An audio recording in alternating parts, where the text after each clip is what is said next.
चाहे नासा के space craft की ट्रांसपोर्टेशन हो या फिर दुनिया की सबसे बड़ी ऑयल रिग को एक जगह से दूसरी जगह लेकर जाना हो, हिस्ट्री में कई ऐसे ट्रांसपोर्ट ऑपरेशंस हो चुके हैं जिन पर यकीन सिर्फ तब आता है जब हम उनको अपनी आंखों से देखते हैं। लेकिन आज आप जिस चीज की ट्रांसपोर्टेशन देखेंगे वो कोई ऐसी चीज नहीं है जो आम तौर पे ट्रांसपोर्ट की जाती हो। जी हाँ, हम बात कर रहे हैं एक ऐसे होटल की जो 4 फ्लोर्स पर फैला हुआ है और जिसमें टोटल 86 रूम्स मौजूद हैं। कंक्रीट और स्टील से बने इस होटल को आखिर सही सलामत ट्रांसपोर्ट करना इतना जरूरी क्यों था? लाखों केजी वजनी ये होटल कैसे अपनी मजबूत फाउंडेशन से अलग किया गया और कैसे इसको एक जगह से दूसरी कैलिफोर्निया के शहर सैन होजे में वाक़े ये होटल 1911 में थॉमस एस मॉन्टगोमरी ने बनवाया था। इस होटल की कंस्ट्रक्शन से चंद साल पहले सैन होजे में पहला रेलवे स्टेशन खोला गया था, जिसकी वजह से यहाँ की पॉपुलेशन में दिन ब दिन इजाफा होता गया। जाहिर है जहाँ चहल पहल ज्यादा होने लगती है वहीं ये अपॉर्चुनिटी बिजनेसमैन किसी भी सूरत मिस नहीं करना चाहते और टी.एस. मॉन्टगोमरी ने भी ऐसा ही किया। इन्होंने यहाँ जमीन खरीदकर उस पर एक शानदार होटल और रेस्टोरेंट बनवा दिया जिसका नाम होटल मॉन्टगोमरी रख दिया गया। ये अपने दौर का लग्जरी तरीन और काफी ज्यादा मॉडर्न होटल हुआ करता था जिसको उस वक्त की लेटेस्ट टेक्नोलॉजी यानी कंक्रीट और स्टील इस्तेमाल करके बनाया गया था। वो तमाम फैसिलिटीज जो आज हर घर में मौजूद हैं वो पहली बार मॉन्टगोमरी होटल में इंट्रोड्यूस करवाई गई थी, जैसा कि ब्लोअर फैंस, प्राइवेट बाथटब्स, हर रूम के लिए प्राइवेट टेलीफोन लाइन और हर फ्लोर पर इजी एक्सेस के लिए एलिवेटर्स भी।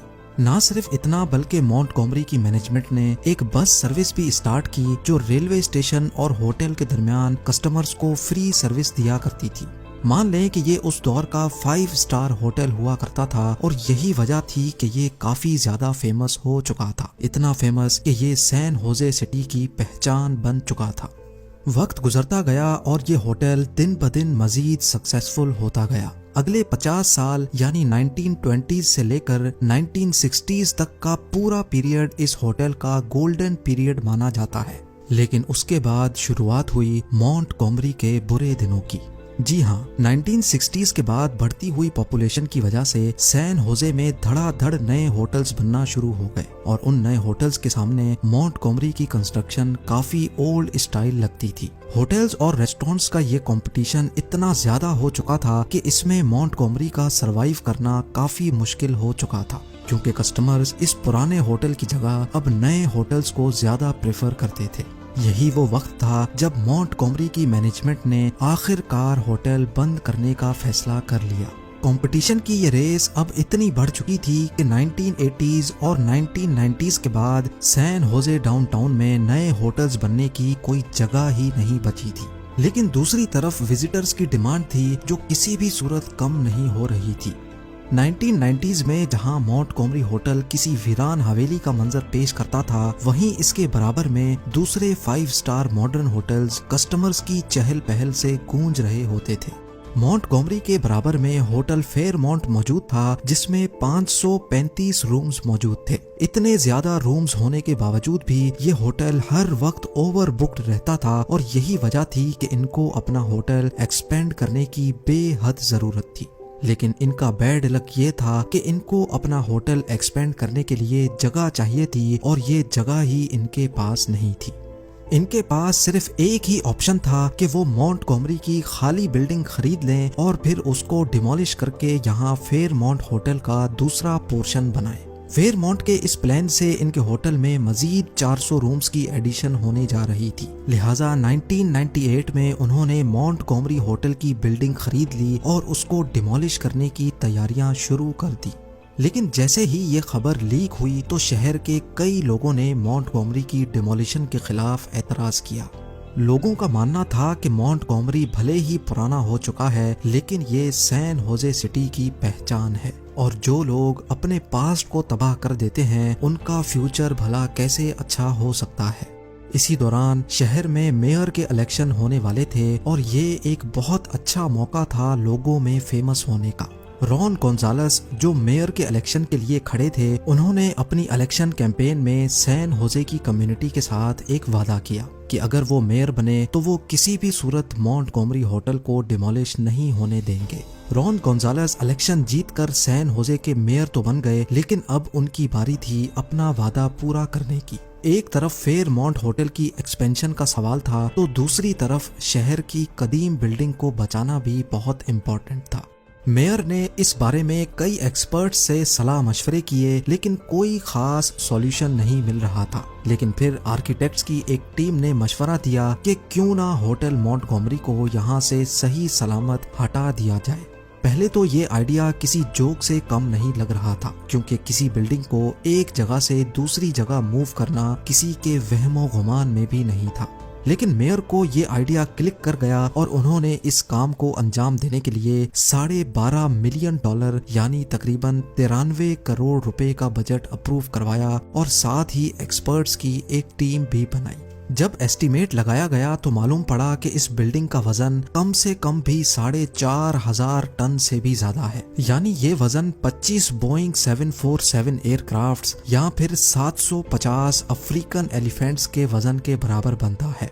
इतना ज्यादा वजन उठाना तो एक अलग मैटर था, लेकिन बिल्डिंग को सही सलामत अपनी फाउंडेशन से अलग करके किसी और जगह लेकर जाना एक ऐसा टास्क था जो हिस्ट्री में पहली बार किया जा रहा था। इन सब मसलों के अलावा एक और मसला भी था, और वो ये था कि आखिर बिल्डिंग यहाँ से निकाल कर रखी कहाँ जाएगी। सैन होजे रीडेवलपमेंट एजेंसी, जो कि एक गवर्नमेंट का ही इदारा है, उनके पास एक जमीन खाली पड़ी थी और खुशकिस्मती से ये जगह मॉन्टगोमरी होटल से सिर्फ 180 फीट दूर मौजूद थी। अब ये फैसला तो हो चुका था कि मॉन्टगोमरी को अपनी लोकेशन से सिर्फ 180 फीट दूर खिसकाना है, लेकिन चैलेंज ये था कि इस दौरान ना ही बिल्डिंग के स्ट्रक्चर को कोई नुकसान हो और ना ही इसकी डेकोरेशन को।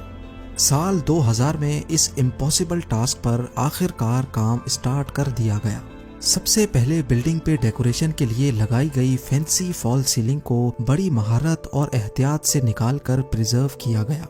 हिस्टोरिक मोज़ेक टाइल्स, जिसमें मॉन्टगोमरी का नाम भी लिखा हुआ था, उसको स्क्वायर्स में ऐसे काटा गया कि उनको थोड़ा भी नुकसान ना पहुंचे। साथ ही साथ उस दौर में किया गया सारा वुड वर्क भी अपनी असली हालत में प्रिजर्व किया गया। जब एंटीक्स को प्रिजर्व करने का काम कंप्लीट हो गया तो अब बारी थी बिल्डिंग के स्ट्रक्चर पर अच्छी तरह रिसर्च करने की। इस रिसर्च में बिल्डिंग के कॉलम्स और बीम्स का हेल्थ चेक किया गया, उनकी एक्यूरेट साइज ली गई और साथ में बिल्डिंग के नीचे मौजूद गैस पाइपलाइंस को भी ढूंढकर रिमूव किया गया। सारा रिसर्च वर्क मुकम्मल होने के बाद एक्सपर्ट्स को एक ऐसा चैलेंज फेस करना पड़ा जो शायद उनकी जिंदगी का पहला चैलेंज था। नॉर्मली किसी भी बिल्डिंग को बनाने के लिए पहले फाउंडेशन डाली जाती है और फिर उस पर पूरा स्ट्रक्चर खड़ा किया जाता है, लेकिन इस केस में स्ट्रक्चर पहले से तैयार था जबकि फाउंडेशन बनानी थी। चैलेंज ये था कि ये फाउंडेशन पुरानी बिल्डिंग के कॉलम्स यानी पिलर्स के हिसाब से बनाई जाए। इस नई फाउंडेशन को बनाने में 1 मिलीमीटर की भी गलती बहुत बड़ी मुसीबत खड़ी कर सकती है, लिहाजा एक्यूरेट साइज लेने के बाद ही न्यू लोकेशन पर स्पेशल फाउंडेशन तैयार की गई। मॉन्टगोमरी होटल हिस्ट्री की वो वाहिद बिल्डिंग होने जा रही थी जिसको प्रैक्टिकली नई लोकेशन पर मूव किया जा रहा था। प्रिजर्वेशन का सारा काम कंप्लीट हो चुका था, रिसर्च वर्क और नई फाउंडेशन का काम भी पूरी तरह कंप्लीट था। अब बारी थी उसी लम्हे की जिसका सबको इंतजार था। 4500 टन वजनी स्ट्रक्चर को उठाने के लिए 8 स्पेशल कंप्यूटराइज्ड जैक्स मंगाए गए, जिनके नीचे व्हील्स भी लगे थे। इन जैक्स को बिल्डिंग के ग्राउंड फ्लोर के नीचे लगाया गया और फिर बिल्डिंग का 80% लोड इन जैक्स पर डाला गया। जब जैक्स बिल्डिंग का ज्यादातर वजन उठाने में कामयाब हो गए तो फिर एक एक करके स्ट्रक्चर के तमाम पिलर्स को काट दिया गया। यही वो पॉइंट था जब बिल्डिंग का 100% लोड जैक्स पे आ चुका था, यानी अब बिल्डिंग अपनी पुरानी जगह छोड़ने के लिए बिल्कुल तैयार थी। ये मंजर देखने के लिए आधा शहर मौके पर मौजूद था और बकाया टेलीविजन पर ये हैरत अंगेज मंजर देख रहा था। जैक्स पर खड़ी बिल्डिंग को अब बड़ी एहतियात से मूव करने का अमल शुरू कर दिया गया।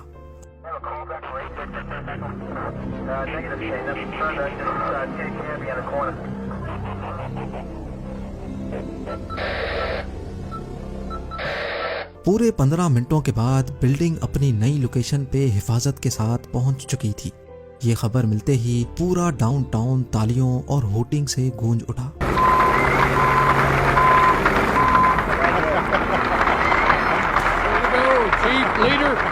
अगले 2 सालों तक होटल मॉन्टगोमरी की रेनोवेशन का काम चलता रहा और फिर 2002 में फाइनली इसको री-लॉन्च किया गया। इसकी रेनोवेशन और ट्रांसपोर्ट में टोटल $26 मिलियन यानी 195 करोड़ रुपए खर्च हुए। आज भी होटल मॉन्टगोमरी सैन होजे में 4 पॉइंट्स होटल के नाम से ऑपरेशनल है और इसको दुनिया की बेस्ट होटल मैनेजमेंट